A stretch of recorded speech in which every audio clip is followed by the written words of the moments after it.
السلام علیکم ناظرین، امید کرتا ہوں آپ خیر و عافیت سے ہوں گے۔ رسول صلی اللہ علیہ وسلم کی 40 باتیں، اس عنوان کی 20 احادیث میں نے پارٹ 1 میں بیان کی ہے۔ یہاں اگلی 20 احادیث سماعت فرمائیں۔ نمبر 21، آپ صلی اللہ علیہ وسلم نے فرمایا، جو کوئی قسم اٹھائے تو اللہ کے سوا کسی کی قسم نہ اٹھائے۔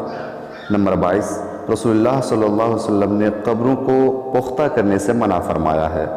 نمبر 23، آپ صلی اللہ علیہ وسلم نے فرمایا، میں اور یتیم کی کفالت کرنے والا جنت میں اکٹھے ہوں گے۔ نمبر 24، آپ صلی اللہ علیہ وسلم نے فرمایا، اللہ لعنت کرے اس پر جو والدین پر لعنت کرتا ہے۔ نمبر 25، آپ صلی اللہ علیہ وسلم نے فرمایا، حیا ایمان کا حصہ ہے۔ نمبر 26، آپ صلی اللہ علیہ وسلم نے فرمایا، کسی پر ظلم کرنا قیامت کو بہت سے اندھیروں کا سبب ہے۔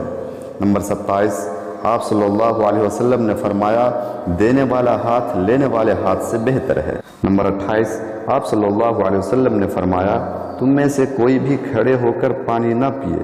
نمبر 29، آپ صلی اللہ علیہ وسلم نے فرمایا، تم میں سے اچھا وہ ہے جس کا اخلاق اچھا ہے۔ نمبر 30، آپ صلی اللہ علیہ وسلم نے فرمایا، مسلمان کو گالی دینا کبیرہ گناہ اور اس کو قتل کرنا کفر ہے۔ نمبر 31، آپ صلی اللہ علیہ وسلم نے فرمایا، تعلق کاٹنے والا جنت میں نہیں جا سکتا۔ نمبر 32، آپ صلی اللہ علیہ وسلم نے فرمایا، دنیا مومن کے لیے قید خانہ اور کافر کی جنت ہے۔ نمبر 33، آپ صلی اللہ علیہ وسلم نے فرمایا، جو رحم نہیں کرتا اللہ بھی اس پر رحم نہیں کرتا۔ نمبر 34، آپ صلی اللہ علیہ وسلم نے فرمایا، ٹخنوں سے نیچے جتنا کپڑا ہوا اتنی جگہ جہنم میں جائے گی۔ نمبر 35، آپ صلی اللہ علیہ وسلم نے فرمایا، مسلم اور کافر کے درمیان فرق نماز ہے۔ نمبر 36، آپ صلی اللہ علیہ وسلم نے فرمایا، مظلوم کی بد دعا سے بچو۔ نمبر 37، آپ صلی اللہ علیہ وسلم نے فرمایا، مسلمان وہ ہے جس کے ہاتھ اور زبان سے دوسرے مسلمان محفوظ رہیں۔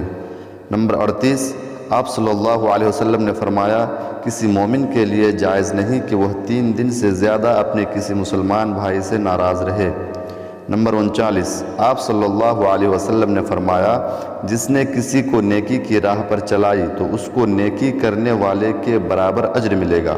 نمبر 40، آپ صلی اللہ علیہ وسلم نے فرمایا، سونے سے پہلے بستر کو جھاڑ لیا کرو۔ ناظرین، احادیث کو سننے کے بعد اس پر عمل کرنے کی کوشش کریں۔ ملتے ہیں دوسری ویڈیو میں، تب تک کے لیے اللہ حافظ۔